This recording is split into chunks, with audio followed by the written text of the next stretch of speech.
خۆی بەخشندە و میهرەبان دانیشتنەکەمان بە ناوی گەلی کوردستانەوە دەست پێکەین. خولی چوارەمی هەڵبژاردن ساڵی دووەم دانیشتنی ژمارە 14 ڕۆژی دانیشتن 9/6/2015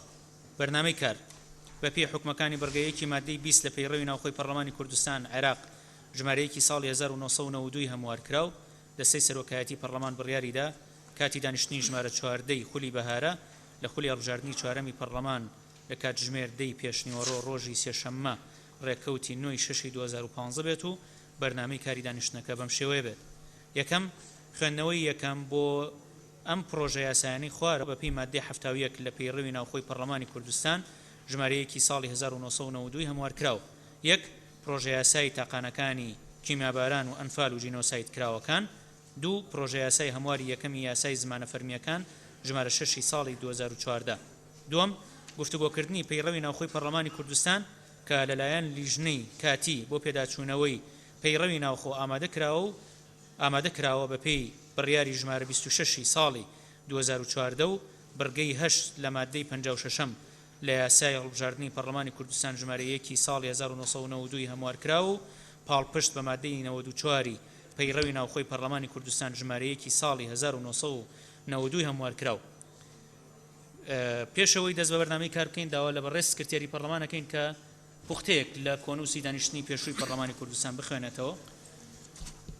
بە ناوی خۆی بەخشندەی میهرەبان بەڕێز سەرۆکی پەرلەمان پوختەی دانیشتنی ژمارە 13 لە بەرواری 2/6/2015 بەم شێوەیە خوارەوە بوو.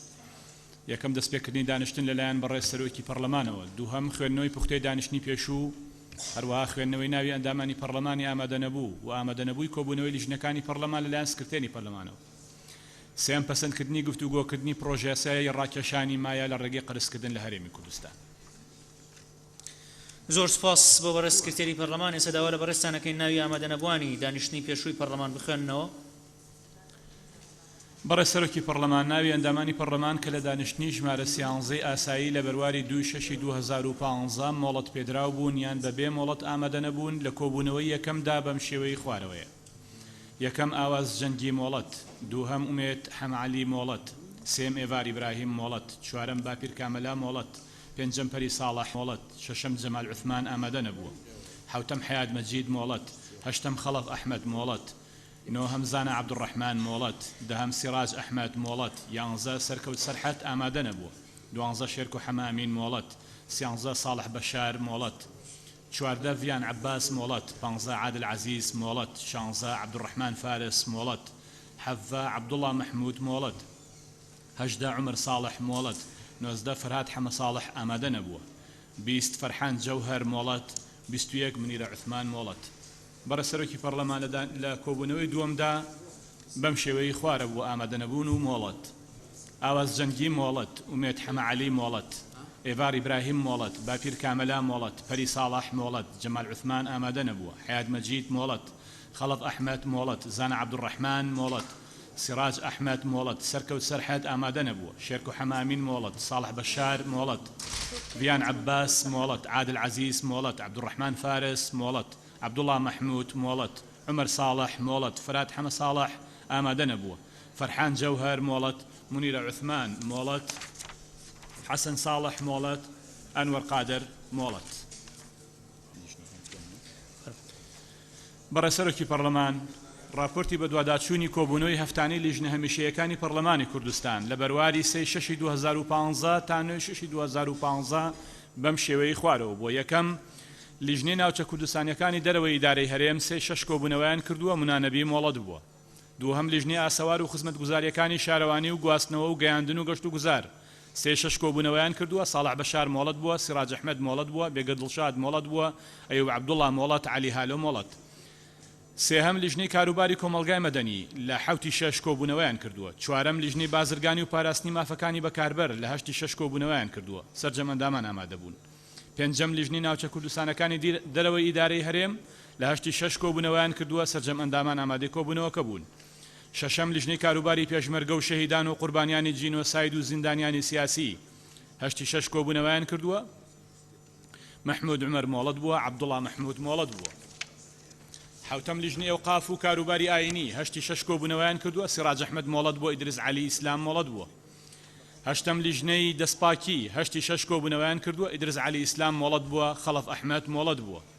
نۆهەم لیژنەی پەروەردە و خوێندنی باڵا و توێژینەوەی زانستی هەشتی شەش کۆبوونەوەیان کردووە جوان ئیسماعیل مۆڵەت بووە ڕێواز فایق مۆڵەت بووە مردان خدر مۆڵەت بووە زۆزان سادق مۆڵەت بووە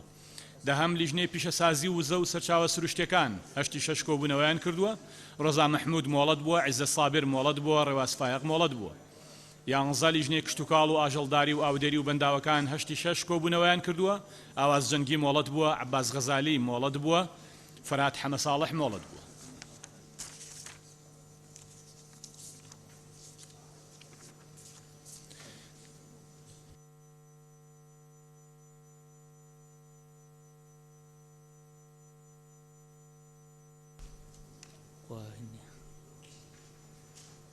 کاک فەرهاد نقطەی نظامی دەبوو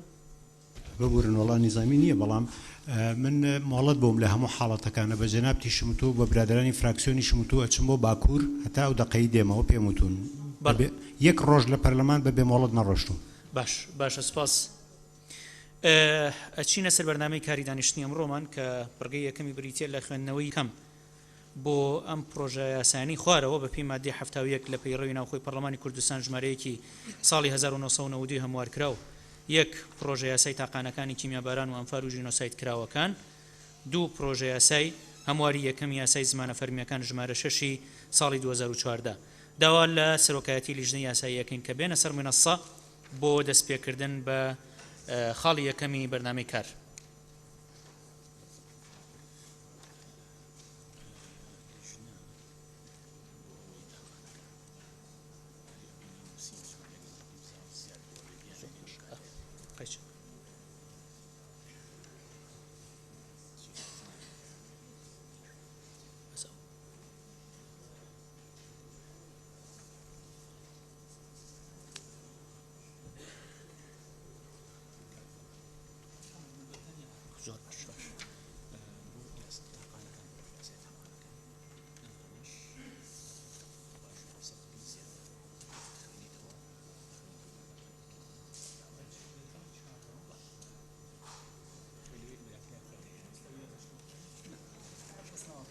بەزناوەکانان ئضافەکە و تاوا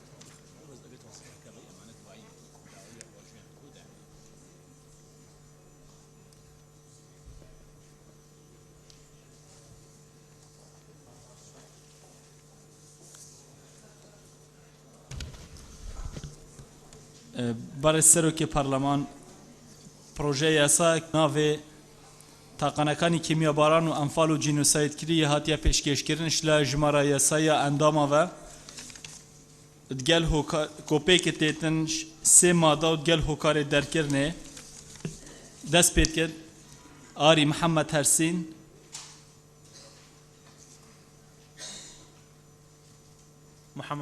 محەممەد صادق شوان شێخ ئەحمەد ڤەمان فەیسەڵ ئومێد عەبدوڕەحمان ئامینە زیکری سعید مەسیفی ئێڤار ئیبراهیم ئومێد حەمە عەلی فایق مستەفا شێرک و جەودەت عەلی حەمە ساڵح هەروەسا چەند بەڕێزێکی دیترێژی واژۆین خۆیان پێشکەشی سکرتێرە پەرلەمانی کرین کۆ دەست پێکردنش دلێر مستەفا عەبدوڕەحمان ئەبوو کاروان باپیر کامەڵا عەبدوڵڵا حاجی مەحموود یعقوب گۆرگی سیاقۆ قادر ڕەزگەی بەهار عەبدوڕەحمان حسێن ئیسماعیل حسێن مەڕوان گەڵاڵەی هەوڕەمان گێچێنەی داخوازیش جەنابەی وەتکین کۆ پێشکەشی لیژنەیە پەیوەندیدار بکەن بۆ دروستکردنا ڕاپۆرتە لەسەر دوو نقطەی نظامی هەیە پێشوەخت با ئیحالەی لیژنەی پەیوەندیداری بکەین لیژنە پەیوەندیدارەکان دوای نقطە نظامیەکانتان وەرەگرین بەڵێ ئەم پرۆژە یاسایە ڕاستی لیژنەی کاروباری یاسایی لیژنەی کاروباری پێشمەرگە و شەهیدان و قوربانیانی جینۆساید و زیندانیانی سیاسی و گشت ئەندامانی پەرلەمانەکرێت مامۆستا هەورامان نقطەی نظامی بەڕێز سەرۆکی پەرلەمان هەورامان گەچێنەی وەڵاهی من پێم وایە نقطەی نظامیە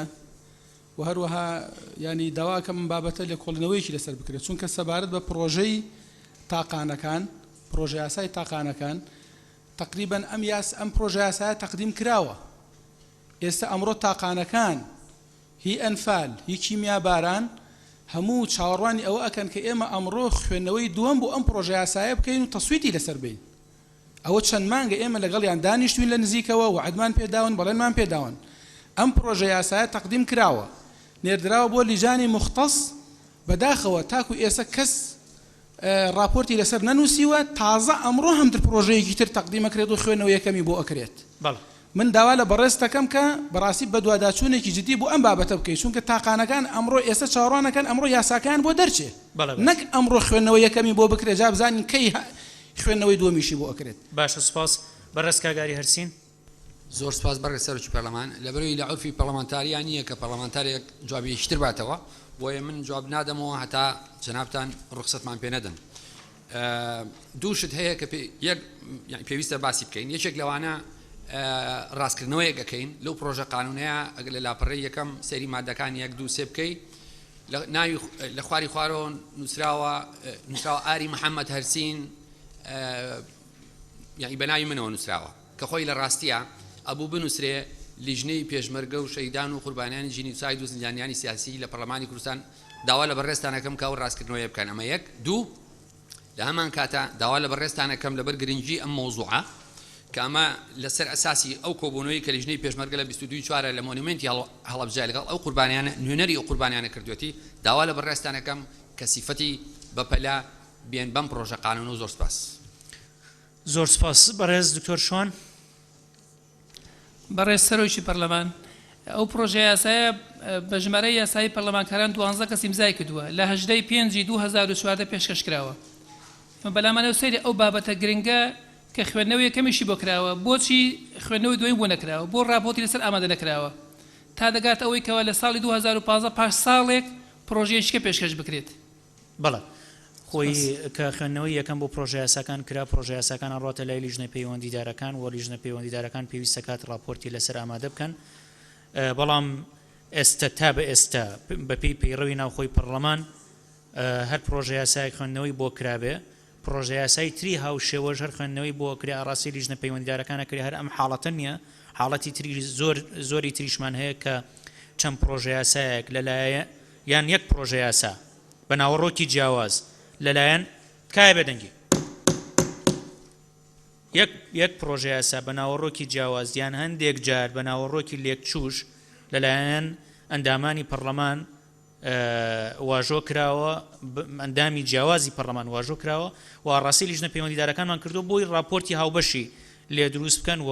هەموو پرۆژە یاسانە بکەن بە راپۆرتی هاوبەش چەند پرۆژە یاسا تا ئێستا لە ناو پەرلەمانە گفتوگۆمان لەسەر کردوون خوێندنەوەی دووەممان بۆ کردوون لەلایەن ژمارەی یاسایی ئەندامانی پەرلەمان بە چەند گروپێک پێشکەش کراوە و لێرە دوایی لە خوێندنەوەی دووەمیشە هەموو ئاماژە بە هەموو ئەو پرۆژە یاسایانە کراوە کە لەلایەن ئەندامانی پەرلەمانەوە پێشکەش کراون کاکڕابوون. بەڵێ بەڕێز سەرۆکی پەرلەمان بەڕێز تێبینەکەی بەڕێز مامۆستا هەورامان لە جی خۆی تقریبا بەڵام پێشنیار دەکەم بۆ ئەو شەشەی حەل بکرێ ئەگەر سفەی ئیستعجال بخرێت دەنگدانەوە بۆم پرۆژەی هەردوو پرۆژەکە پێکەوە بخرێنە دەنگدانەوە بۆی سفەی ئیستعجالیان بدرێتێ بۆی لیژنە یاسایی بەیەکەوە راپۆرتان لەسەر بنووسیان لیژنە تایبەتمەندەکان. زۆر سپاس. ئەوەشە کرێ هەموو پرۆژە یاسایانەی کە لە بواری تاقانەکانی ئەمفال و ئەمفال و جینۆساید و کیمیاباران ئامادەکراون ئەگەر دەنگی لەسەردرا هەمویان سفەی ئیستعجالیان بدرێت. ئێستا بەڵێ بەڕێز دکتۆرە ڤالا سەرۆکی لیژنەی یاسایی. بەڕێز سەرۆکی پەرلەمان پشگیری لە پێشنیارەکەی بەڕێز ئاری هەرسین و بەڕێز ڕابوون معروف دەکەم کە سفەی ئیستعجال بدرێ بۆ پرۆژە یاسایانە بۆی بە زووترین کات راپۆرتی لەسەر ئامادە بکەین. باش هەر ئێستای خینە دەنگدانەوە چێ لەگەڵەوەیە کە ئەو پرۆژە یاسایانە لەلایەن ئەندامانی پەرلەمان کاک گۆران. بەڕێز سەرۆکی پەرلەمان وێ ڕای پشتیوانی زۆرمان بۆ هەموو چین و توێژە کە پرۆژە یاسا پێشکەش دەکەن و مافیان دەپارێزرێ بەڵام بەڕاستی ئەم سیفە ئیستعجالە کە من ئێستا گە بخێ دەنگەوە دەنجی لەگەڵ دەدەم بەڵام پرۆژە یاسای تریشەیە هۆی شارەوانیەکان دەنگماندا و سیفە ئیستعجال ینی دەیکەین بە نەریتێک و دەنجیشی لەسەر دەدەین و کە دەزانی سەرکەوتوش نابین دواتر بە عیبەیەک بۆ خۆمان دەشتێتەوە وەک ئەندامی پەرلەمان لە کاتێکە ئێمە 2 هەفتەی ئەو وەرزی دانیشتنەمان ماوە ئەگەر لەم مەوزوعەدا سیفە ئیستعجالیشی پێ نەدەی دەتوانی بیخێ دەنجیشەوە من دەنجی پێدەم بەڵام ئەمە وەک حەزەرێک سوپاس. سپاس بە بەڕێزت پێم وابێت لە خستنە دەنگدانی سفەی ئیستعجال بۆ پرۆژە یاساکانی تریش منیش هەمان تێبینیمیاوە بۆ بەداخەوە ئەو پرۆژە یاسانی تریش کە سفەی ئیستعجالمان پێداون لە کاتی خۆیان نەمانتوانی و بیهێنەوە هۆڵی پەرلەمان و مناقەشەی بکەین بەڵام کە ژمارە یاسای ئەندامانی پەرلەمانیش داوایەکەن ئەخێنە دەنگەوە بەڵکو بتوانرێ ئامادە بکرێ بەڕێز بەهار عەبدوڕەحمان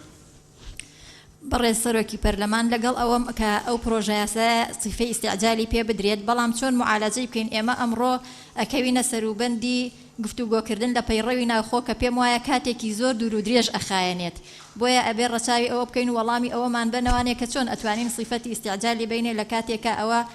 ئەوە پێویستی بە معالەجە هەیە نازام چۆن ئەوە چارەسەر بکەین بەڵێ ئەوە لە کاتی دەستکردن بە گفتوگۆکردن لەسەر پەیڕەوی ناوخۆ لیژنەی ئامادەکردنی پەیڕەوی ناوخۆ هەندێک پێشنیاریان ئامادە کردووە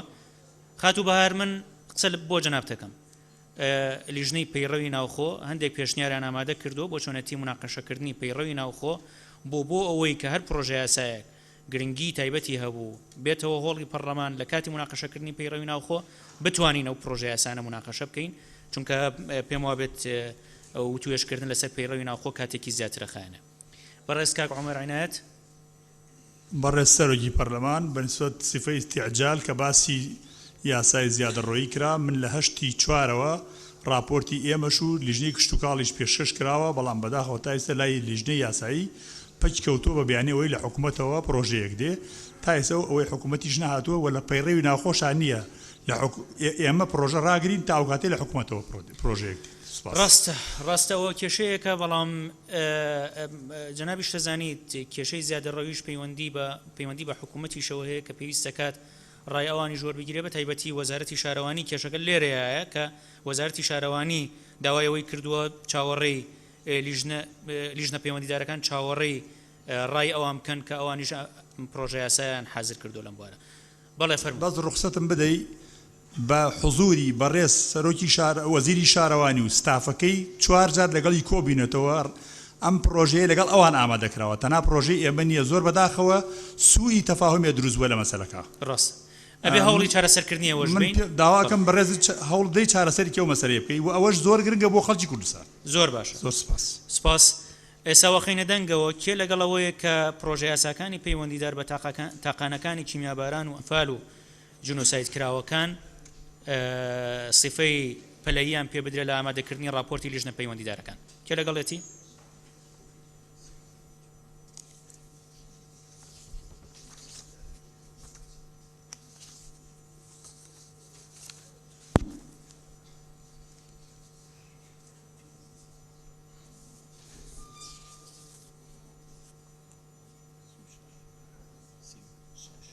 هەفتا و یەک کەس لەگەڵێتی کێ دژێتی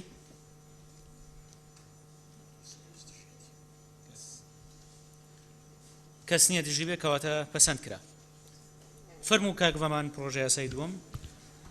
پرۆژە یاسای دوێ کۆشلای ژمارە یاسای ئەندامی پەرلەمانی بە هاتیە پێشکەشکردن بناوێ هەموارە یاسای زمانێت فەرمی سەرۆکی پەرلەمانی بەس ئاماژە پێ نەدایە ئەو یاسا ژمارە چەندە ئەوە کۆ بێتن هەموارکردنێ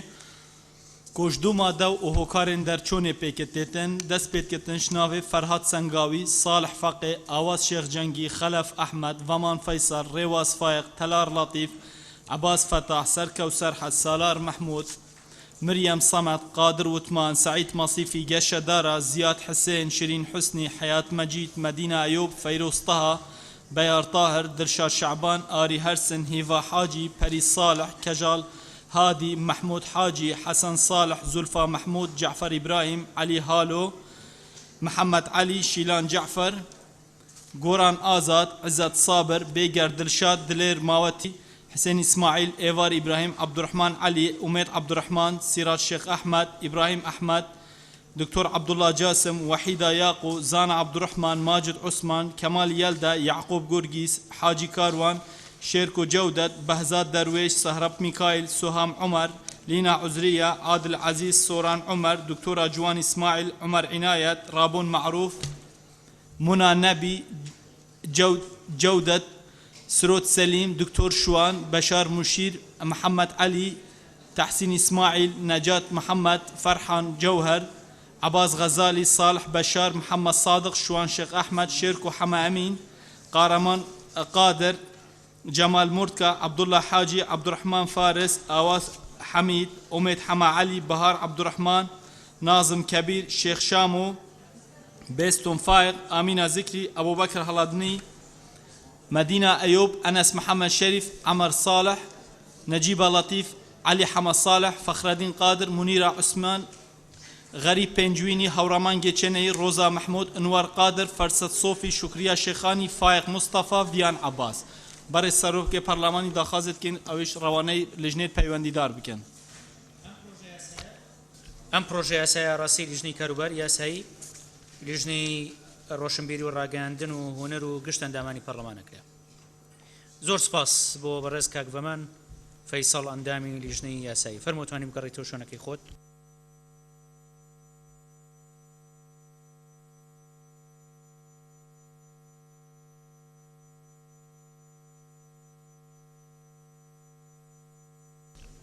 کاک باپیر نقطەی نظامی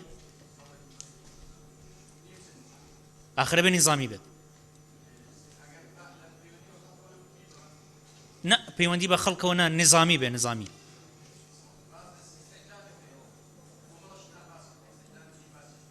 ئەوە بێت لە بەرنامەی کارا بێ ئەمە ئەوەی کە سیفەی ئیستیعجالمان پێداوە لە بەرنامەی کارا بووە. بەڕێزان ئەچینە سەر بڕگەی دووەم لە بەرنامەی کار کە بریتیە لە گفتوگۆکردنی پەیڕەوی ناوخۆی پەرلەمانی کوردستان کە لەلایەن لیژنەی کاتی بۆ پێداچوونەوەی پەیڕەوی ناوخۆ ئامادەکراوە بە پێی بڕیاری ژمارە 26 ساڵی 2014 و بڕگەی 8 لە مادەی 56 لە یاسای هەڵبژاردننی پەرلەمانی کوردستان ژمارەیەکی ساڵی 1992 هەموارکرا و پاڵپشت بە مادەی 94 پەیڕەوی ناوخۆی پەرلەمانی کوردستان ژمارەیەکی ساڵی 1992 هەموارکراو. ئێستا داوا لە لیژنەی پەرلەمانی کوردستان تایبەت بە پیاچوونەوە بە پەیڕەوی ناوخۆی پەرلەمانی کوردستان عێراق دەکەین کە بفەرمون بۆ سەر مێنەسە. ئەندامانی بەڕێزی پەرلەمان ئێوە زانن کە لە دانیشتنی ئاسایی ژمارە 6 ڕۆژی 21 دەی 2014 پەرلەمانی کوردستان بڕیاریدا لیژنەیەک دروست بکە بۆ پێداچوونەوە بە پەیڕەوی ناوخۆی پەرلەمان و ئامادەکردنی پەیڕەوێکی نوێ بۆ سەر لە نوێ داڕشتنەوەی چۆنێتی ئیشوکار لە ناو پەرلەمان و ڕێخستنەوەی پەیوەندی نێوان حکوومەتی هەرێمی کوردستان و پەرلەمان و دەسەڵاتەکانی تر و چۆنێتی وتوێشکردن لەسەر پرۆژە یاساکان شێوازی بەڕێوەچوونی کار لە ناو پەرلەمانی کوردستان و سەرجەم بەو بابەتانەی تری پەیوەندیدارن بە پەیڕەوی ناوخۆ لە مافەکانیان دەمیەتی مافی پرساندنی ئەندامانی پەرلەمان چۆنێتی وتوێشکردنی پرۆژە یاساکان بۆ ئەوەی بتوانین بە شێوازێکی نوێ و سەردەمیانە کارەکانی پەرلەمانی کوردستان بە تایبەتی کارەکانی یاسادانان و چاودێریکردن و هەروەها وتوێشکردن لەسەر بودجەی هەرێمی کوردستان لە پەرلەمان بەڕێوە بەرین. لەمڕۆ لیژنەیەک دروست بوو کە خۆشبەختانە ئەم لیژنەیە دوایەوەی توانیان پەیڕەوی ناوخۆ ئامادە بکەن سپاردیان بە دەستەی سەرۆکایەتی و ئێستا لەبەردەست ئێوەی بەڕێزی ئەندامانی پەرلەمانە. ئەمڕۆ ئەو لیژنەیە سەرەتا راپۆرتی کار و چالاکیەکانی خۆیان و چۆنێتی ئامادەکردنی پرۆژەکە ئەخوێننەوە و دواتر هەندێک ڕاستپاردان هەیە بۆ چۆنێتی توێشکردن لەسەر پەیڕەوی ناوخۆی پەرلەمانی کوردستان ئەوانەش خینە دەنگەوە و دەنگدانی لەسەرکرێ و دواتر دەستەکەین بە توێشکردن لەسەر پەیڕەوی ناوخۆ. کاک باپیرە دەست بەڵە فەرموو. بەڕێز سەرۆکی پەرلەمان دیارە باسمان لە سیفەتی ئیستیعجال کرد زۆر شتی گرنگ هەیە بەڵام پێم وایە هیچ شتێک لە بودجە گرنگتر نییە کە ماوەی 2 ساڵە مەسەلەی بودجە بەهۆی قەیرانی ئابووریەوە لە پەرلەمانی کوردستان تەزیق نەکراوە بەڵام بەیانی مالی خۆ دەبێ بێتە پەرلەمانی کوردستان و بزانین چی خەرج کراوە و چی هەیە و چمە قەرزدارین. سوپاس. طبعا ئەمە هیچ پەیوەندی بە بەرنامەی کاری ئەمڕۆ نەبوو و ئەمە نظامیش نەبوو ئەمە نظامی باش قسەکانی خۆتی کرد کە لەسەر خۆ هێوەربەرەوە قسەی خۆتت کرد. بەیانی مالی ئاڕاستەی لیژنەی کاروباری داراییمان کردووە و چاوەڕێی ڕای ئەوانەکەین بۆی بزانین پەرلەمانی کوردستان چۆن مامەڕی لەگەڵا بکە چونکە بودجە پەسەند نەکراوە و ئەوەش حساباتی ختامی نییە لە پەیڕەوی ناوخۆش شوێنێتی مناقەشەکردنی ئەمە ڕێک نەخراوە چاوەڕێی ڕای لیژنەی پەیوەندی پەرلەمانەکەین بۆ ئەوەی ئەوان ڕای هەر ڕایەکیان هەبوو ئەو بەدڵنیاییەوە ئێمە لە دەستەی سەرۆکایەتی و توێژی لەسەرەکەین و ئەو کات بڕیاری لەسەردەین. ئێستا داوا لە بەڕێز دکتۆر فرسەت سۆفی سەرۆکی لیژنەی کاتی بۆ پێداچوونەوە بە پەیڕەوی ناوخۆی پەرلەمانی کوردستان دەکەین کە بفەرمێەوە بۆ پێشکەشکردنی راپۆرتەکەی.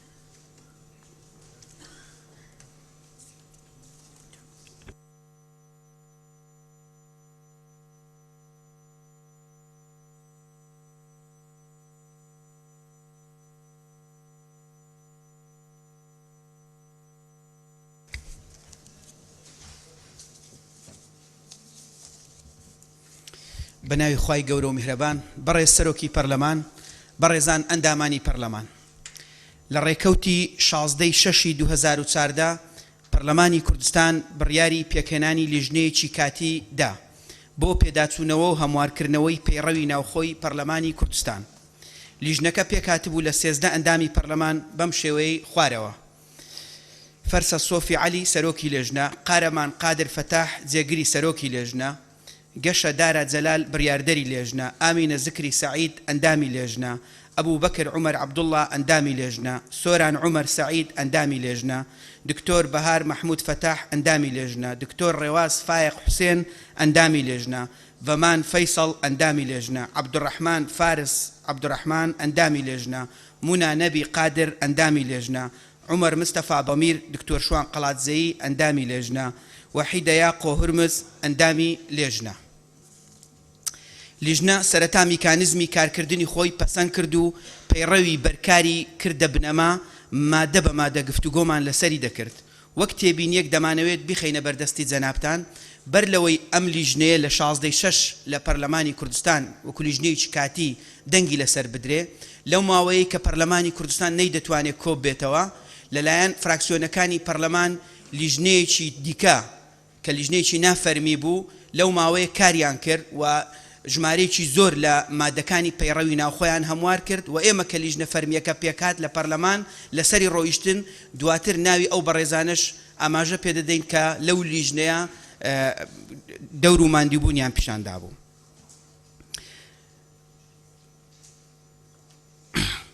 ماوەی نزیکە 1 ساڵ کارکردن و ئەنجامدانی چەندین کۆبوونەوە یەک لە دوای یەک توانیمان خۆشبەختانە ئەم پەیڕەوەی ئێستا کە لە بەردەستانە ئامادەی بکەین. سوپاس و پشودرێژی و ماندووبوونی جێگر و بڕیاردەری لێژنە و یەکەیەکەی ئەندامانی لێژنە دەکەین بەڕاستی ئەرکێکی قورس بوو، بەڵام لەبەر ئەوەی بە گروپ کارمان دەکرد توانیمان سەرکەوین. دەتوانم بڵێم دەکرێت شێوازی کارکردنی لێژنەی کاتی پەیڕەوی ناوخۆی پەرلەمان بکرێتە نمونەیەکی باش بۆ کاری داهاتووی پەرلەمان لە هەماهەنگی و یەکتر قبولکردن. ئێمە تیمێک بووین، ڕاستە هەر یەکەمان نوێنەری فراکسیۆنێکی پەرلەمانی بووین، بەڵام کەمترین حزبایەتی و حەساسەتی حزبی لە کاری لیژنەکەمان بەدی دەکرا. ئەو پەیڕەوەی ئێستا لە بەردەستانە بە تەنها جوهودی ئەو 13 ئەندامەی لیژنە نییە، بەڵکو خەڵکانێکی دیکەی دڵسۆز بەو پەڕی گیانی خۆبەخشی و ماندوونەناسی لەگەڵمان بەشدار بوون و بیر و پێشنەر و جێپەنجەیان زۆر بەڕوونی لەسەر ئەم پەیڕەوە دیارە. هەر بۆیە لێرە بە پێویستی دەزانم سوپاسی یەکەیەکەی ئەو لایەن و جیهەت و کەسانە بکەین کە لەگەڵمان هاوکار بوون.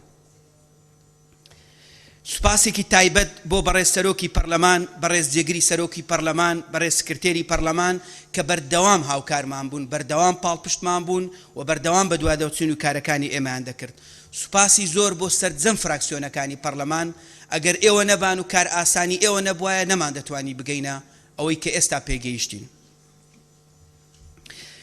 سوپاسێکی تایبەت بۆ ئەم ڕاوێژکارە بەڕێزانەی پەرلەمان کە لە خوارەوە ناویان دەهێنین وەکو ئەندامی لێژنە لەگەڵ ئێمە لە یەکەم ڕۆژەوە تا دوا ڕۆژ لەگەڵمان بوون. زۆر سوپاسیانەکەین. بە تایبەتی زۆر سوپاس بۆ بەڕێز دکتۆر عوسمان عەلی وەیس کە زۆر ماندوو بوو لەگەڵمان، زۆر سوپاس بۆ بەڕێز کاردۆ محەممەد زۆر ماندوو بوو لەگەڵمان، بەڕێز کاک هیوا حامد یەکەک بوو لەوانەی لە سەرەتاوە تا کۆتایی لەگەڵمان بوو، بەڕێز کاکدانا ڕاوێژکاری پەرلەمان لەگەڵمان هیلاک بوو، بەڕێز کاک لاوەند ڕاوێژکاری پەرلەمان لەگەڵمان زۆر ماندوو بوو، بەڕێزان کاک دیلمان و کاک سەلاح ڕاوێژکارانی پەرلەمان لەگەڵمان بوون. هەروەها سوپاسێکی تایبەت بۆ بەڕێز جەبار ئەمین کە زۆر لەگەڵمان هیلاک بوو، بە تایبەتی لەو سەفەرەی لیژنەی کاتی پەیڕەوی ناوخۆ بۆ پەرلەمانی سوید کردی. زۆر سوپاس بۆ بەڕێز دکتۆر دانا سەعید سۆفی کە لەگەڵمان هیناک بوو. سوپاسێکی زۆر تایبەت بۆ بەڕێز عەبدوسەلام بەرواری زۆر لەگەڵمان ماندوو بوو. سوپاسی تایبەت بۆ بەڕێز دکتۆرە ڤاڵا فەرید کە لە بەشێکی کارەکانی لێژنە ئەندام بوو، دواتریش کە لە لیژنەکەش کشایەوە بەڵام بە بەردەوامی بە سەرنج و تێبینیەکانی لەگەڵمان بوو. سوپاس بۆ هەر یەک لە بەڕێزان عومەر عینایەت، گۆران ئازاد، ڕابوون معروف، مەولود باوەمرات، شێخ فەخرەدین، باپیر کامەلا، مەردان خدر، ئایدن معروف، کاک یەڕواند، کاک تەحسین دۆڵۆمەری کە ئەوانە هەم لە لیژنە فەرمیەکەی پێشتر لەگەڵمان بوون، هەم سەرنج و تێبینیشیان پێدا.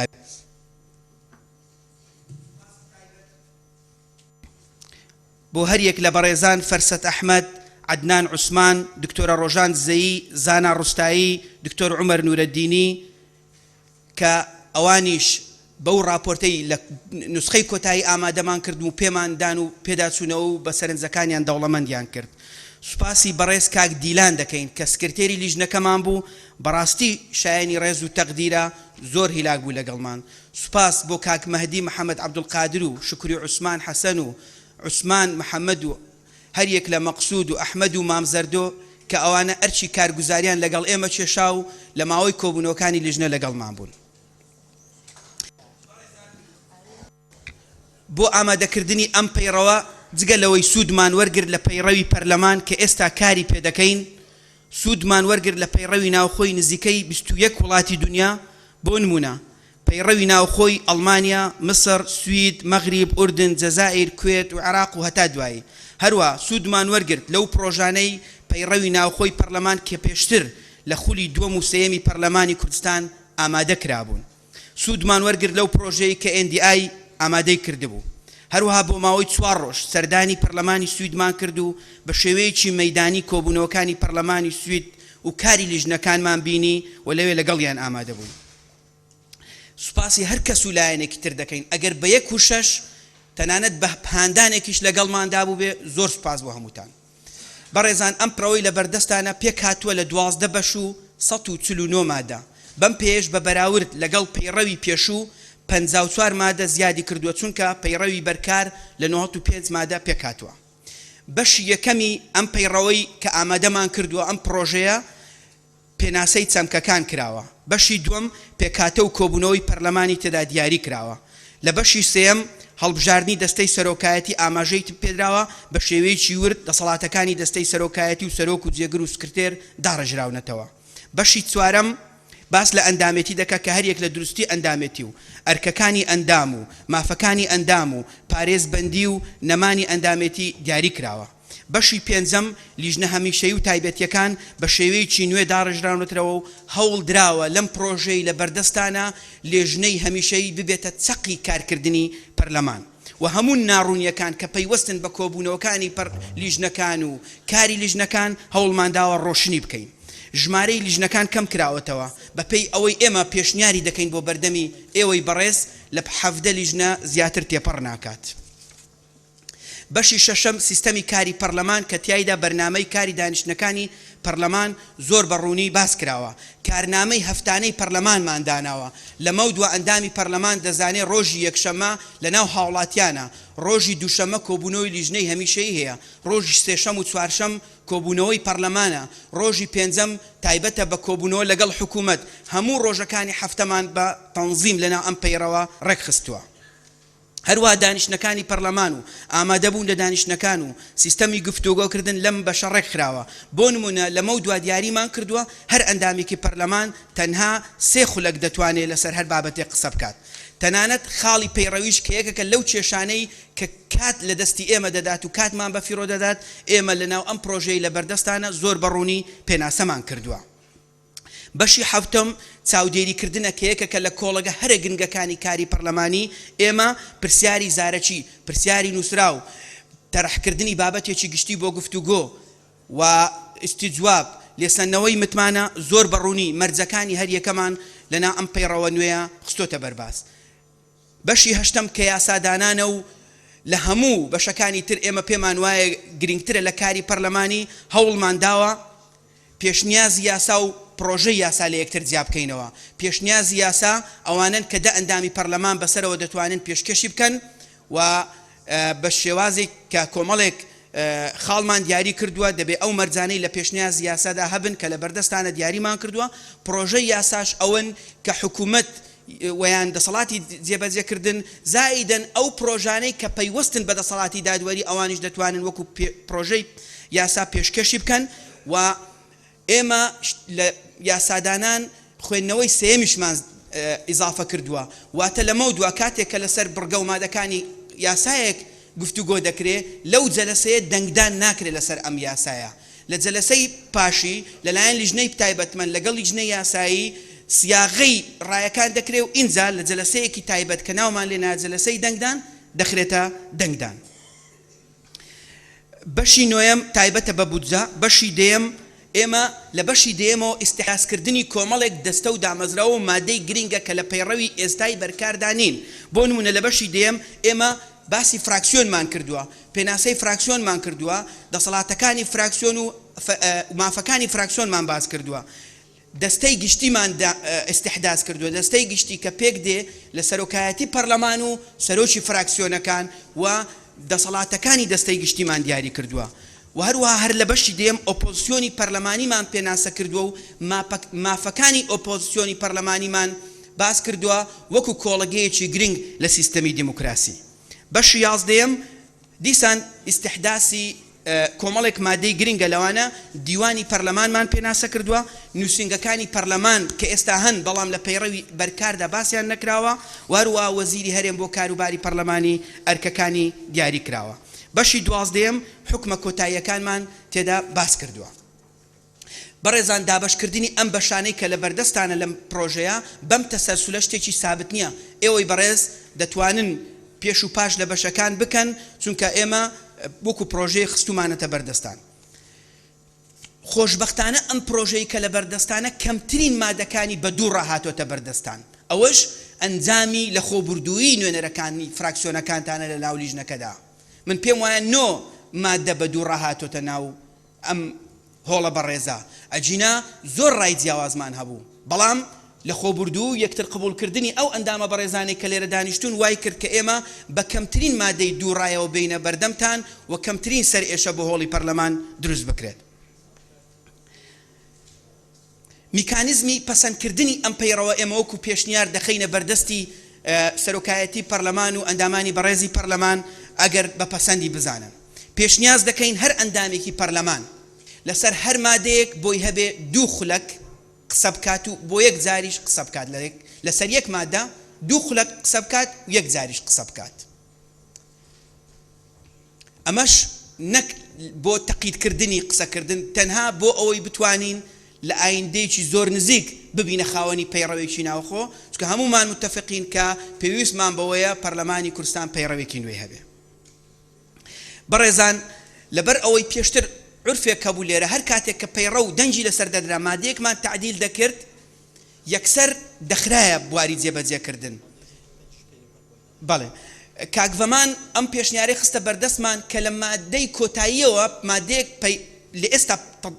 پەسەند بکەین بڵێین ئەم پەیڕەوە لە دوایی بڵاوکردنەوەی لە ڕۆژنامەی وەقاعی کوردستانی پەسەند دەکرێت واتە ئێستا ئەمە پەسەند بکەین لەبەرچی لەبەر ئەوەی کە ئێستا بۆ نمونە مادەی یەک دوو پەسەند دەکەین بەرکار نابی تا مادەی ئاخیریش تەواو بوو لە ڕۆژنامەی وەقاعی کوردستانی بڵاو دەکرێتەوە چونکە پێشتر هەر مادەیەک پەسەند تعدیل دەکرا یەکسەر بەرکار دەبوو ئەوە بەجێ دەهێڵین بۆ ئەوەی بەڕێز ئەوەی تریان ئێمە پێمان وایە ئەگەر بە گونجایی بزانن بۆ دیسان سوود وەرگرتن لە کات ئەو سیستەمەی ئێمە لە خاڵی پەیڕەوی داماناوە لە ناو ئەم پرۆژەی لە بەردەستانە بەرکاری بکەین جێبەجێ بکەین لە ئێستاوە بۆ ئەوەی لە ڕێگای خاڵی پەیڕەویەوە زۆر کاتمان بە فیڕۆ نەڕوا ئەوەش وەکو پێشنیارێک دەخینە بەردەستان ئێمە پێمان باشە بەش بە بەش بیخوێنینەوە 12 بەشە بەش بە بەش دەیخوێنینەوە هەموو پەیڕەوە کە ناخوێنینەوە ئێستا بەشی یەکەم دەخوێنینەوە اینجا مادە دەیخینە بەر گفتوگۆ بریار وا بوو پێشنیارمان هەبوو کە هەوڵ بدەین هەمووی تەواو ببی بەشەکە اینجا بخینە دەنگدان بەڵام ئێستا لە کۆبوونەوەی لیژنەی کاتی پەیڕە و پێمان وا بوو ئەمە پێچەوانەی پەیڕەوی ئێستایە بۆیە ناچارین هەر بە مادە بیخینە دەنگدان ئەگەر لە ڕووی قانونیشەوە کێشە نەبێت کە هەموو بەشەکە مناقەشە بکەین اینجا بین سیاغی قانونی بەشەکە مادەکان بکەین و بیخینە دەنگدان ئەمە بۆ ئێوە و بۆ ڕای ئێوە بەجێ دەهێڵین بەڕێزان هیچ جهودێک بێ کەم و کوڕی نییە ئێمە دەزانین ئەوەی لە بەردەستی ئێوەیە کەم و کوڕی تێدایە بەڵام چاوەڕوانی ئێوەین دەوڵەمەندی بکەین کەم و کوڕیەکانمان بۆ چارەسەر بکەن بۆ ئەوەی ببێتە پەیڕەوێکی نمونەیی کە هەمومان شانازی پێوە بکەین بۆیە بە دڵنیایی ئەو جهودەی لە بەردەستانە کەم و کوڕی تێدایە بەڵام بە توانای ئێوە بە بەشداری ئێوە بە ڕەخنەکانی ئێوە دەوڵەمەند دەبێ و باشتر دەبێ ئێمە پێشنیازێکی تر دەخەینە بەردەستی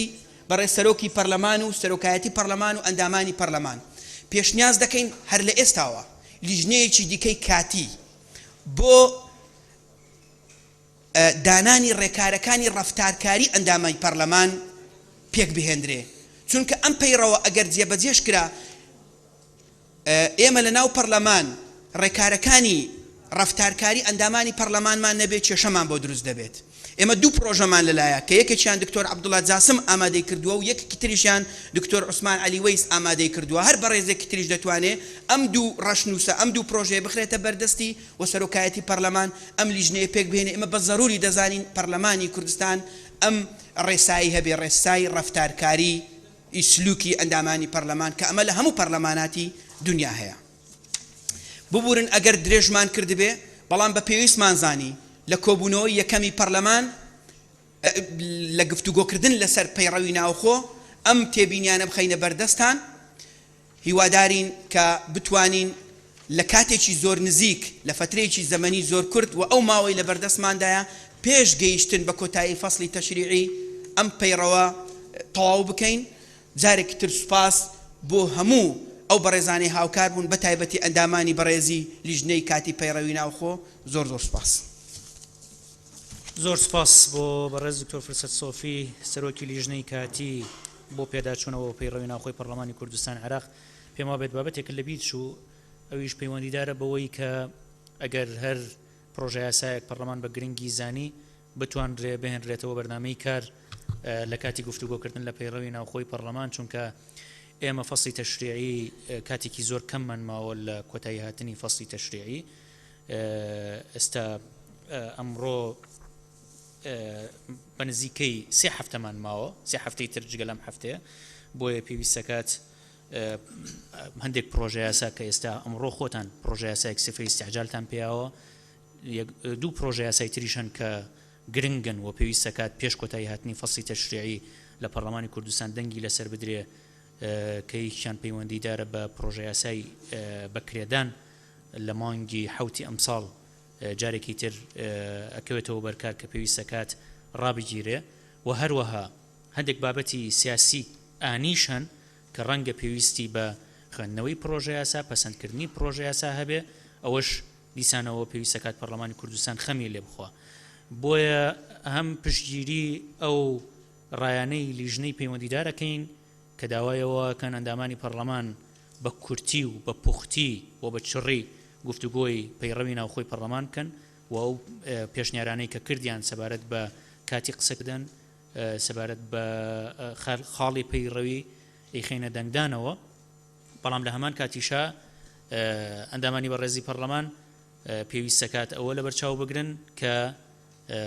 ئەگەر ئەو پرۆژە یاسایانەی تریش پەرلەمان و توێژی لەسەر بکات لەگەڵ پەیڕە و پێویستە کات کاتی خۆمان باشتر ڕێ بخەین بەداخەوە لە سەرەتای کۆبوونەوەکان ئەندامانی پەرلەمان درەنگ ئامادەی کۆبوونەوەکانی پەرلەمانە بن ئامادەی دانیشتنەکانە بن جاری وا هەیە 20 دقە بۆ نیو سەعات ئێمە چاوەڕێەوە کە نیساب تەواو بێ بۆی دانیشتن دەست پێ بکەین و هەروەها هەندێک جار لە دانیشتنەکانی پەرلەمان وا ئەبێت کە ئەندامانی پەرلەمان لە ژوورەوە نین و لە ئەنجامی ئەمە نیساب تەواو نییە بۆ دەنگدان و لە هەمان کاتیشا پێویستە کات شێوازی وتوێشکردن ڕێ بخەین بە چڕوپڕی وەگەرنا ناچارە بین بۆ تەواوکردنی ئەو بەرنامەی کە لە پێشمانەوە زەڕوریە ئەو کات بە دەنگدانی پەرلەمان ماوەی خولی گرێدان درێژ بکەینەوە بۆیە هەر لە ئێستاوە پێویستە کات گفتوگۆکردن و دانیشتنەکانمان ڕێک بخەین بۆی بتوانین ئەو بەرنامەی کە لە بەردەستمانە تەواوی بکەین بەڕێز کاگە بوو بەکراڵەتنی قسەیەکت هەبوو بەڵە فەرموو بە ناوی خوای گەورە میهرەبان من وەک ئەندامێکی لیژنەکە زۆر سپاسی دوکتۆر فرسەت دەکەم کە بەڕاستی ئیدارەیەکی جوانی کۆبوونەوەکانی کرد بە درێژایی ئەو ماوەیە یەک تێبین دەستخۆشی لێکم لەسەر ئەو راپۆرتی کە خوێندێوانێ بەڵام یەک تێبینی یەکم هەبوو من پێم وایە کە کوتی ڕاوێژکارەکان لە یەکەم کۆبوونەوەی لیژنەکەەوە بەشدار بوون هاوڕەکان مەزانن کە ڕاوێژکارەکان لەگەڵ ئەوەی کە جێپەنجیان دیارە بە ئەو پێڕەوەوە و وجودیان وجودێکی کاریگەر بوو بەڵام لەم ئەخیرەیە داخڵ بوون لە یەکەم کۆبوونەوە حزوریان نەبوو لەبەرەوە وەکو پرۆتۆکۆل حەزم کرد ئەو بابەتە ڕاست بکەمەوە زۆر سپاس ئەوەی کە شتێکی کەش کە پەیوەندی جەنابە دووروژاندت دانیشتنەکانی ناو پەرلەمان لەگەڵ ڕێزمدا ئێوە ئەگەر وەکو دەستەی سەرۆکایەتی جاری وایە کە ئێوە نایەنە ناو هەڵ درەنگ دێن ئەوە کاریگەری هەیە کە ئەندامەکان پەرش و بڵاوە بنەوە کە ئەزانن ئێوە حزورتان نیە لەبەرەوە ئێوە ژەگەل لە کاتی خۆی ئامادە بن خزمەت بە کۆبوونەوەکانی پەرلەمانەکە و سپاس پێم وابێت زۆر جار ئێمە هاتوین کە عرف نەبووە عرف نەبووە لە پەرلەمانی کوردستان دەستەی سەرۆکایەتی بێدابنیشێ چاوەڕێ ئەندامانی پەرلەمان بکە بەڵام جاری واشەی ئەمەمان کردو بۆ ئەوەی ئەندامانی پەرلەمان بێنە هۆڵەوە بەڵام ماوەیەکی زۆرە ئێمە چاوەڕێی نیسابەکەین یەکێک لە فەرمانبەرەکانمان ڕاست پاردووە پێمان بڵێ کەی نیساب تەواوە بێ بۆی بینە ناو هۆڵی پەرلەمان و دەست بە دانیشتنەکانی پەرلەمان بکەین بۆیە داواتان لێکەین بەڕێزان ئەندامانی پەرلەمان ئەو کاتەی زەنگی پەرلەمان لێدا دەستەی سەرۆکایەتی ئامادەیە بێ دانیشتن دەست پێ بکە بۆیە داواتان لێکەین لەگەڵ لێدانی زەنگی پەرلەمانی کوردستان بێنە ناو هۆڵی پەرلەمان زەنگی پەرلەمانیش لێی نەدا کاتی دانیشتنەکان لە بانگێشتی ئەندامانی پەرلەمان بۆ دانیشتنەکان دیاری کراوە هەموو کاتەکە دیاری کراوە و بە هەمان شێوە لە پەیڕەوی ناوخۆ عفو لە بەرنامەی کاریش ئەمە تەسبیت کراوە بۆیە لە کاتی دانیشتن لەو کاتی کە دیاری کراوە بۆ دانیشتن بێنە ناو هۆڵی پەرلەمان بۆی دەست بە کۆبوونەوەکانمان بکەین خاتو ئامینە زکری بەڵێ جانەوی سەرۆکی پەرلەمان جانەوێتە بەحسێ مادەیەکی کرد و بەحسێ تشتێکی کرد و یا پەیڕەوینینە ئەگەر زڤریە مادە 54 برگا 5 ئاماژە دەتە هەندێ ئەگەر گفتوگو سەر بابەتێکی بێتەکردن ناچێ بیدەن تاکو گفتوگوکردن سەروی بابەتی تەمام نەبیدەن دو پاش بخی مەبەستا من ئەوە پەیڕەوی نابیدن ئەگەر ئەم بهێن مناقشەکردنە خوڕا بگیرن بۆ هەر حجەتێکی بی تەنها ئەوە خوڵا چویژەوە بووە پارلمان شێتن جلسات استثنایی بکرد اگر هر تشتێکی ضروری درز بوو شێت جلسات استثنایی بکرد بەس گفتگو کردن ڕاوستاندن و گفتگوی بەپێی پەیڕەو ناچێ بیدەم ئەوە کو ئەز حتما دێ برادرێت مە بەحسەن دەکەم بەندێ توێ مای ئەخسە دەنگە زۆرینە بەلێ بەرنامەی کاریدا بە دەنگە زۆرینێت ناوە هوڵا پارلمانی شێت ڕێزبەندیە گفتگوکردنێ بگۆڕیت بەس گفتگوکردن سەرمادە ئەم نەشێن دەنگدانێ بگۆڕێ باش بەڕێز کاک ڕابوون معروف بەڵێ بەڕێز سەرۆکی پەرلەمان هەروەکو بەڕێزتان لە پێش لە قسەکانت ئاماژەت پێکرد ئێستا هەندێک بابەتی سیاسی گرنگ هەن لە وڵاتەکەمان کە پەرلەمانی کوردستان ناچارە و بیخاتە گفتوگۆ و قسە لە باسی لەسەر بکە بۆ تێپەڕاندنی ئەو قەیرانانەی کە ڕوبەر وڵاتەکەمان دەبنەوە بۆ ئەم پێشنیار دەکەم ئەو بابەتە بخرێت دەنگدان و لە پەرلەمانی کوردستانیان بە یاساناسەکانمان معالەجەیەکمان پێشکەشکەم بۆ بدۆزنەوە کە دەکرێت ئێستا بیخێنە دەنگدانەوە ئەو بابەتە کە ئێمە لە کاتی پێویستدا ئەگە پرۆژە یاسایە کاتە پەرلەمانەوە بتوانین ئەم بابەتی گفتوگۆکردن لەسەر پەیڕەوی ناوخۆ پرۆژەی پەیڕەوی ناوخۆ ڕابگرین ئەو پرۆژە یاسایانەی کە پێویستە پەرلەمانی کوردستان پێویستی زانیبی گفتوگۆی لەسەر بکەین بۆیە داوا لە یاساناسەکان دەکەم هەر ئێستا و بابەتە معالەجە بکەن ئەجینان ڕوبەڕووی خەیران دەبینەوە زۆر سوپاس زۆر سوپاس بەڕاستی ئەگەر بۆ بابەتە معالەجە نەکرێ ئەوە ڕەنگە ئێمەش لە دەستەی سەرۆکایەتی ئەسان داوا بکەین بابەتی پەیڕەوی ناوخۆ تەئجیل بکرێت چکە هەندێک بابەتی گرنگی تر هەن پێویستە کات پەرلەمان سەر و کاری لەگەڵا بکە کاک گۆران فەرموو بەڕێز سەرۆکی پەرلەمان بەڕێز ئەندامانی پەرلەمان لە قسەکانی بەڕێزت دەرکەوت کە ئەتەوێت حەلێکی تەوفیقی بکەی هەم لە نێوان ئەوەی کاری پەرلەمان بتوانین ئیشی پەیڕەو بکەین هەمیش دەستمان نەبەستی لەو پرسانەی کە ئەگەر زەڕوڕ بێتە پێشەوە بەڕاستی من دەمەوێت سەرنجە چکەش بخەمە سەر ئەوە کە ئێمە یەکێک لەو ئەگەرانی کە بپێی پەیڕەو حەقی ئێمەیە درێژکردنەوەی خولەکەیە و بۆی بەردەوام بین لە کارەکان من لە ئێستا ئەوە دەڵێم کە وەک ئەندامێک یعنی نەک بە ناوی لیژنەکە وەک ئەندامێکی لیژنەی ئامادەکردنەوەی پرۆژەی دەستوری هەرێمی کوردستان بە هیچ زۆرێک لەگەڵ درێژکردنەوەی ئەو خولە نابین ئێمە لە کارکردندا چونکە کار دەکاتە سەر ئیشەکانی ئێمە چونکە ئێمە مودەیەکی تەحدیدمان بۆ دانراوە و ژمارەیەکی دیار لە ناو ئەم لیژنەیە ئەندامی پەرلەمانی کوردستان کە ئێستا بۆ نمونە ئەگەر ئێمە ئەو ڕۆژەرسە نەبا دوێنە و کاتە ئێمە لە کۆبوونەوە بەردەوام دەبین لەبەرەوە هەموو ئەگەرەکان ئێمە 2 هەفتەمان لەبەردەم ماوە کە هەم بەم پێم وانییە بتوانین پەیڕەوی ناوخۆی پەرلەمانی کوردستان لەو 2 هەفتەیە تەواوبی هەمیش ئەگە پرسێکی گرنگ هاتە پێشەوە ئەبێ ئەمە پێشەکی بڕیاری لەسەر بدرێت کە ئەم خاڵی ئامینەخان گوتی خاڵێکی پەیڕەویە کە لە پەیڕەوی ناوخۆ وا دیاری کراوە ئێستا ئێمە ئەو خاڵە هەموار دەکەین بە بڕیار هەمواری دەکەین نازانم بەڵام دوو ئەگەر دەبی لە بەرچاو بگرن نابێ ئەم مودەیە خولی دانیشتنەکان ئەنی بمبورەکەەوە قسە دەکەم لە نەتیجە ئەندامان قەرار دەدەن بەڵام وەک پێشنیار و وەک ڕێی باش نییە درێژ بکرێتەوە و باشیش نییە ئێمە دەست بە مناقەشەی پەیڕەو بکەین و کارەکانیشی تەواو نەکەین و جارێک کەش بپچڕێنەوە من ئەو ڕێیم لە دەرەوەی هۆڵی پەرلەمانیش لەگە بەڕێزت مناقەشە کردەوە سوپاس باشە سوپاس بەڕێز کاک فرات سەنگاوی بەڕێز سەرۆک ئەندامانی پەرلەمان دڵسۆزی و مانوبوونی و برادرانە بەرز ئەنرخێنین هەندێک شت هەیە هەستی پێکەین من قسەم لەسەر عینوانە زمان یەکەم پێناسەینەتەوەیەوە هیچ نەتەوەیەکیش قوبڵ ناکات کە یەک حرفێک لە زمانەکە بە هەڵەیە بە خراپ بڕوە لەسەر عینوان قساکەم پەیڕە و هەڵەیە پێڕە و با بڕۆینە سەر مناقەشەکردنی ئەو کات بەڕێز دکتۆرە بەهار محمود بەڕێز سەرۆکی پەرلەمان چارەسەرکردنی ئەو نقطەیە زۆر گرنگە چکە ئێمە لەوانەیە پرسی هەنووکەیمان هەبێ و بە جەلسەی ئیستیسنایی چارەسەر ناکرێت چکە بەڕێستان نەزانن جەلسەی ئیستیسنایی لە ماوەی وەستانی وەرزی تەشریعیایە بۆیە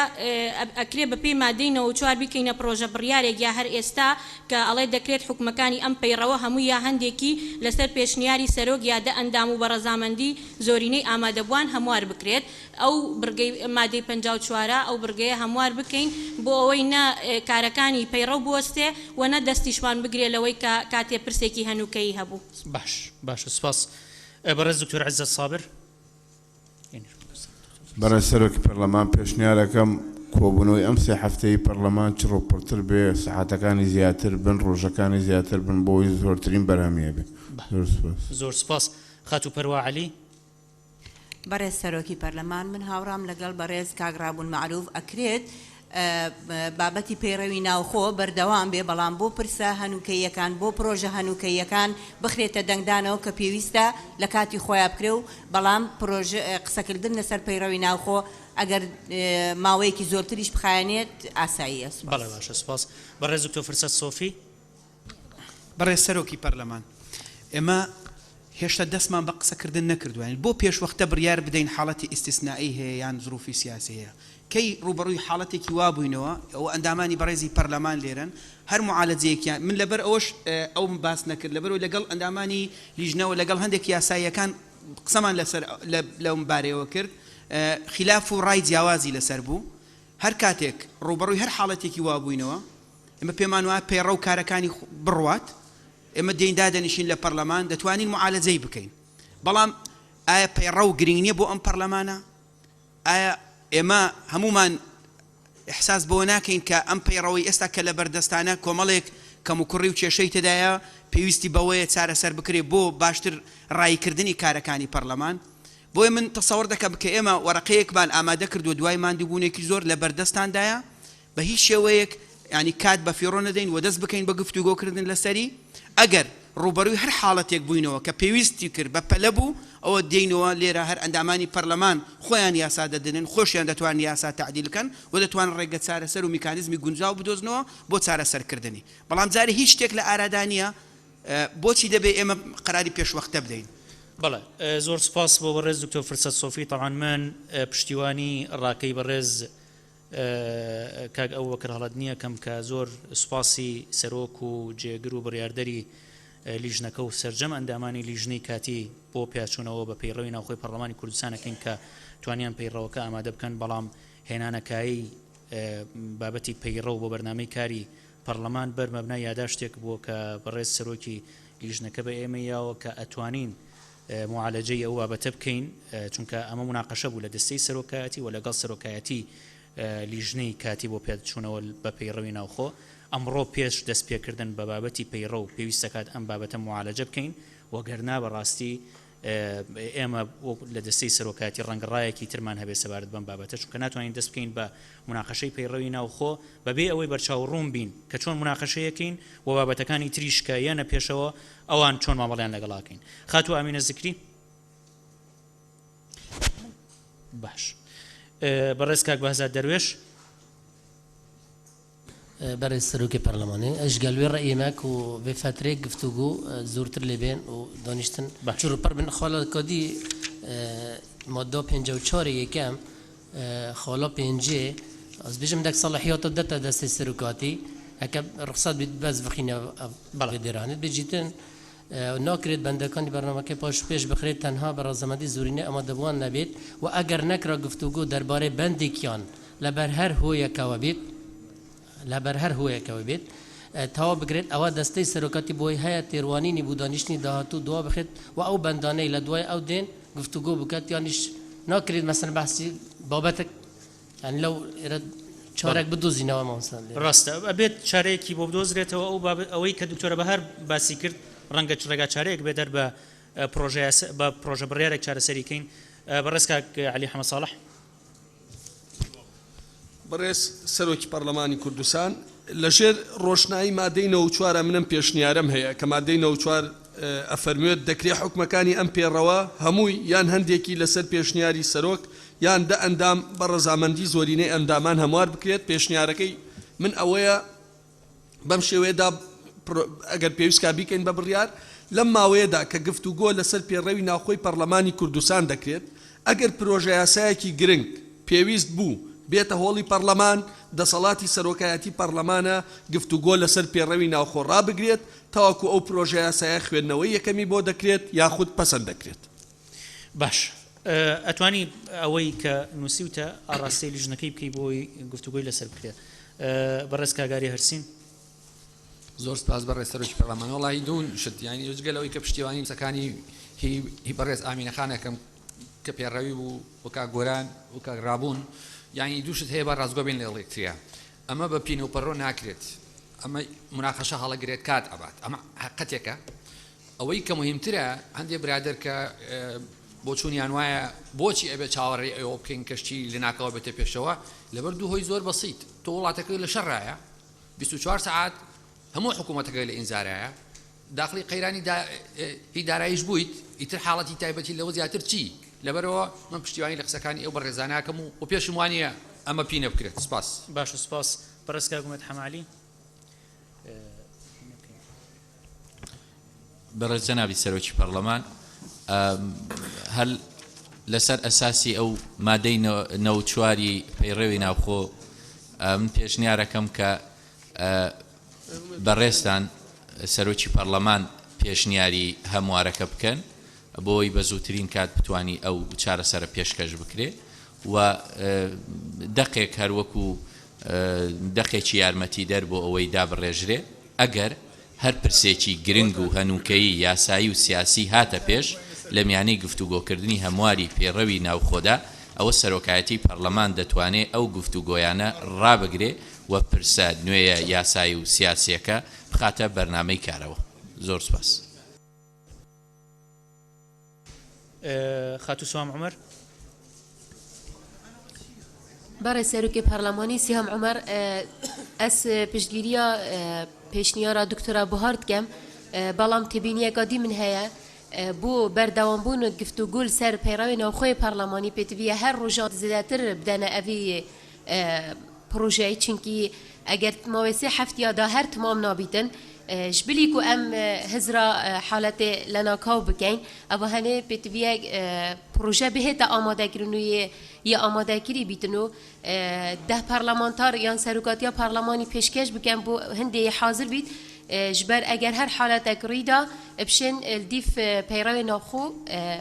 اوی پروژه یا صفت استعجال پیدرای یانجی او بابت کوی گرینگ بیتن مناقشه سر بهت کرنو سپاس. زور سپاس. برسکا خلف احمد. بەڕێز سەرۆکی پەرلەمان خەڵاف ئەحمەد ئەو بابەتە هەندێک لە هاوڕێیانی پەرلەمانتار بە باشی قسەیان لەسەر کرد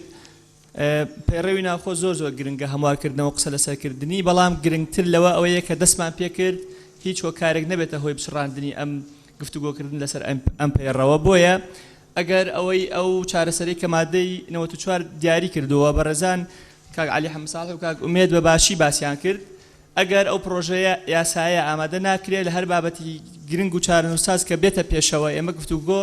ڕابگرین لەسەر پەیڕۆ من پێشنیارەکەم لەبەرەوە لە ئێستاە جگە لە قەیرانی دارایی و جگە لە بارودۆخی ئەمنی کە هەمیشە ئەمە دوو مۆتەکەی زۆر گەورن بەسەر ئەم میلەتەوە هی ئەوەیە گفتوگۆیان لەسەر بکرێ و ئەم پەرلەمانە پرۆژە هەبێ بۆ چارەسەرکردن و دەربازبوون لەم قەیرانانە بابەتی گرنگتر لە بەردەسایە کە هەڵەگرێ ئێمە ئەندامەکانی ئەنجومەنی وەزیرانی لەسەر بانگ بکەین لە پەرلەمانە تاکو ئاسی لێسەندنەوەی متمانە هەڵ ئەگرێ گفتوگۆی لەسەر بکەین لەبەرەوە ئەم بابەتانە زۆر گرنگن پێشنیارەکەم ئەگەر ئەو چارەسەرە یاسایی بۆ نادۆزرێتەوە تەجیلی مناقشەکردنی پەیڕەوی ناوخۆی پەرلەمانی کوردستان بکرێ بۆ دوای درێژکردنەوەی دەست پێکردنەوەی خولی تەشریعی نوێ. باش سپاس. طبعا سێ پەرلەمانتەر نایان ماوە نایان نووسیوە قسە بکەن دوای ئەوە پشوویە گۆرەگرین لەگەڵ سەرۆکی فراکسیۆنەکان دانیشین لەگەڵ لیژنەی یاسایی و لیژنەی کاتی پەیڕە و بۆی چارەسەرێکیان بابەتە بکەین پێویستە کات چارەسەرێکی یاساییانەش بێ دوایی نەکەوینە کێشەوە بەڕێز کاکە بووکاروان بەڕێز سەرۆکی پەرلەمان ئێمە هەموو لایەکمان دەزانین پرۆژەی پەیرە و کاتێکی ئەوێ بڕوام وایە بەبێ دیراسە خراوەتە بەڕنامەی کارەوە و ناکرێتیش مادەکان کە پەیوەندیدارن بە یەکتریەوە دەنگ لەسەر مادەیەک بدرێت ڕەنگە لە کۆتاییە ئەو پەیرەوە دەنگیش نەهێنێ بۆیە من پێم وایە پێویستە دوا بخرێت گفتوگۆکردن لەسەر پەیرە و بۆ دوای خولەکە زۆر سپاس بەڕێز کاکە بووکاروان راپۆرتی لیژنەکە ئامادە کراوە ماوەی 10 ڕۆژە خراوەتە سندوقیان دامانەوە و ئەوان سەرۆکی لیژنەکە یاداشتێکیشی بۆ ئێمە نووسیوە دوایەوە خسمانتە بەرنامەی کارەوە بەڕێز کاک باپیر کامەلە بەڕێز سەرۆکی پەرلەمان من پێم وایە ناتوانین لەو ماوەیە کورتەدا پەیڕەوی ناوخۆ هەموار بکەینەوە یاخود پەسەندی بکەین لەبەر کەمی کات لەبەر چاوگرتنی ئەو گرفتانەی کە باسیشتان کرد بۆیە باشتر وایە دوای خەین باس لە هەموارکردنەوەی بڕگەی مادەی 94 دەکرێت من پێم وایە ئەوەش چارەسەر نییە چونکە بۆ لەبەرەوەی مادەی 94 ڕاستە چارەسەرە دەبێت بە پرۆژە بڕیارێک بێ پرۆژە بڕیارەکە دەبێت دەکەس لانی کەمە و پرۆژەوەکەن دوای 48 کاتژمێر بخرێتە سندوق خوێندنەوەی یەکەمی بۆ بکرێت دوای 48 کاتژمێر ئەنجا بێ گفتوگۆی لەسەرکەین کە بڕیار و لە وەقائیش تۆمار بکرێ مانایە کاتەکە دەچێت 2 هەفتەمان دەچێت تاکو ئەو بڕگەیە هەموار دەکەین خۆڕاستە خۆ لەناو هۆڵی پەرلەماندا ئەوە ئێستا ئەکرێ مادەیەکی پەیڕۆ هەموار مادەیەکی پەیڕەویش دەبێت پێشتر ئەوە بکرێت بۆیە من پێم باشە ئەو گفتوگۆیە دوا بخەین ئەو یاسانەی یان ئەو پرۆژە یاسانەی کە پرۆژە بڕیارانەی سیفەتی استعجالمان داوێت ئەوە بدەینە خەینە بەرنامەی کارەوە لەگەڵ ئەوانەی کە هەنووکەی دەبن سوپاس باشە سوپاس کاک بێسوون بڵێ بڕێ سەرۆکی پەرلەمانەوەی ئێمە سەعات و نیوە کە مناقەشاکەین جارە هیچ ئینتاجێکمان نییە بەڕاستی ئەگەر وا بڕوا قەت نابینە خاوەنی پەیڕەوە ئەو پەیڕەوە کۆمەڵی خەڵک ئێمە دەنگمان پێداون لە فراکسیۆنەکانی خۆمانن ڕۆژانە ڕێی ئێمەیان وەرگرتووە برادەرەکانمان لەسەر ورد و درشتی مادەکانی ئەو پەیڕەوە بە پێشم وایە بەشی زۆری مادەکانی بە وردیدا ڕێژراوەتەوە ڕەنگە هەندێ تێبینی زۆر شکلی ئەوانەمان لەسەری هەبێ بۆیە من پشتگیری ئەو قسەی کاک عیزە دەکەم ئەگەر قەرار وابێ ئێمە لە هەفتەیەکە لانی کەم 4 ڕۆژ بۆ 5 ڕۆژ دابنیشین هەر ڕۆژەی 7-8 سەعاتێ بڕوا بکە من تەسەوڕ ناکەم کاتێکی زۆری بێ ئەم پەیڕەوە ینی ئەگەر بڕیارە ئێمە ئەمانوێ ببینە خاوەنی پەیڕە و لە ڕاستی ئەوە شەکەین بەرنامەمان داناوە بۆ ئەوە بەس ئەگەر وەکو ئێستا بڕوا بەڕێ سەرۆکی پەرلەمانەوە سەعات و نیوە کار مناقەشە بکەین ئیسفادەی نابێت زۆر سپاس بەڕێز دکتۆر فرسە سۆفی بەڕێز سەرۆکی پەرلەمان هەر شتێک لێرە بڕیار بدرێ ئێمە ئەوە بڕیاری کۆتاییە بەڵام بە جارێکی تر ئەوە تەکید بکەینەوە ئەگەر پاساو ئەوەیە کە دایانەوێ متمانە لە وەزیر وەربگرنەوە و یاسای ئیستیعجال هەیە خۆمە ئەو ڕەوەمان هێنا بۆ پێشتر نەتان دەکرد ئەوانە ینی بەڕاستی ناکرێت ئەوە بکرێتە پاساو ئەوش هیچی کەمتر نییە لە یاسایانەی کە سیفەتی ئیستیعجالتان پێداوە یان لە هەر یاسای ئەمە مەسەلەیەکی زۆر گرنگە و دەبێتە یەکێک لەو دەستکەوتانەی کە ئەم خولەی پەرلەمان شانازی پێوە دەکات لەبەر ئەوە بە تەسەوڕی من جارێکی تر لەو یادداشتەی کە دایکمانە خزمەت جەنابتان بەڕێز سەرۆکی پەرلەمان تەئید دەکەینەوە ئێمە پێمان وایە گفتوگۆکردن لەسەر پەیڕەوی ناوخۆ زەرورە گرنگە وەکو ڕێزگرتنیش لە جوهود و ماندووبوون و شەونخۆنی ئەو هاوڕێ بەڕێزانەی کە ئێوە دەنگتان پێدان ئەندامی لیژنەکەن با گفتوگۆکردن بەردەوام بێ خۆ ئێمە بڕیارمان نەدایە پێشوەختە کە قەیرانێک لە ئارادایە خۆ بڕیاری پێشوەختەمان نییە کە شتێکی شاتە پێش پەیڕەوە لە دەستی ئێوەیە چۆن بتانێ وا تعدیلی دەکەین بۆیە ئێمە جارێکی تر بەر لەوەی کۆبوونەوە هەڵبگرن تأکید دەکەینەوە زەرورە گفتوگۆکردن لەسەر پەیڕەوی ناوخۆی پەرلەمان و ئەگەر نەشمان توانی لەم خولەی تەشریعی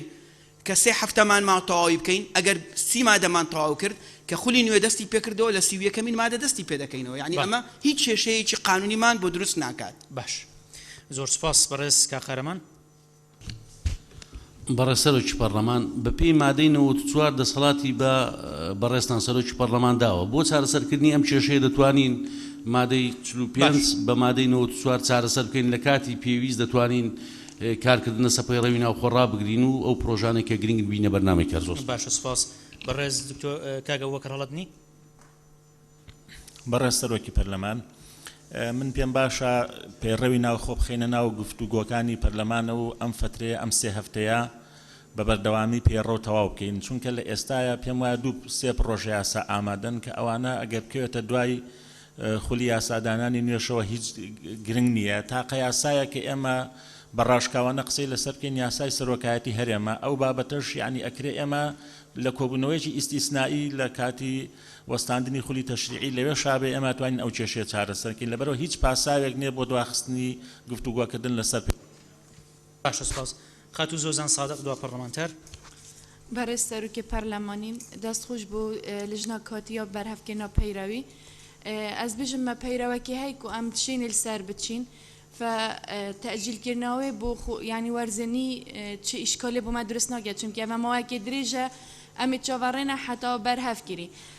دیسا از پێشنیارد کەم کوت هەفتیەدا ڕۆژێک بێت تەخسیسکردنێت سێ هەفتی مەیتماین يعني سي روش هر يعني سبيدي دست بكين حتى ايفاري ام تني بو روجي بو بيراوي بيتن يعني نه بو برنامج جدي ام بو بروجين دي تربخينا برنامج كاري دا تني مناقشه كرن سر بيراوي بهتا كنه که حتى چه حد ام دي خلاص كان وكي دكتور فرسد قوتي بردواميوي بچتات خولاني دا بس سپاس خاتو گشداره برای سەرۆکی پەرلەمان من نازام وڵا پرسیار ئەوەیە ئایا ئێمە ئەم گفتوگۆیە ڕائەگرین چی ئەەکەین ئایا راپۆرتەکانی لیژنەی یاسایی بە هەند وەرەگیری ئەوەی کە ئامادەیە بۆ ناکرێت پەرلەمانیش دانیشێ و بێکار بێ ئەگەر چاوەڕێی پرۆژەیەک بێ یا بارێکی نەئاسایی بێ یا چی بێ بۆیە ئەم لە دەسەڵاتی بەڕێستانە پێم وایە هەر لەم کۆبوونەوەی ئەتوانن ئەوە چارەسەرکەن ئەویش کە وەکو کاقارەمان وتی پشتیوانی یەکەم لەسەر پێشنیاری جەنابەت کە سەرۆکی پەرلەمانی دەسەڵاتت دراوەتێ کە ئەم بابەتە چارەسەر بکەی بە هەموارکردنی ئەو مادەیە ئێمە بەردەوام بین هەر کاتێ پێویستی بەوە بوو ئەو ناوبڕی تێ بکەین و کۆتایی بەمە ئەهێنین و ئەو بابەتە دەست پێکەین کە پێویستی بە مناقەشە بێ یا دە ئەندام پەرلەمان هەر ئەمڕۆ ئەتوانن ئەو پێشنیارە بکەن و زۆر ئێمە بێکار نەبین زۆر باشە سپاس بۆ بەرچان هەر بۆ ئامادەکردنی پرۆژە بڕیارێکی لەو شێوەی کە جەنابتان باسان کرد جا چ لەلایەن ئێمەوە پێشکەش بکرێ یان لەلایەن ئەندامانی پەرلەمانەوە بۆ ماوەی نیو سعات پشوو وەرەگرین کاتژمێر 12 دەسەکەینەوە بە کۆبوونەوە ئێستا داوا لە سەرۆکی فراکسیۆنەکان بەڕێزان ئەندامانی لیژنەی کاتی بۆ پێداچوونەوەی پەیڕە و لیژنەی یاساییەکەین کە بێنە سەرۆکایەتی بۆ توێشکردن لەسەر ئەم بابەتە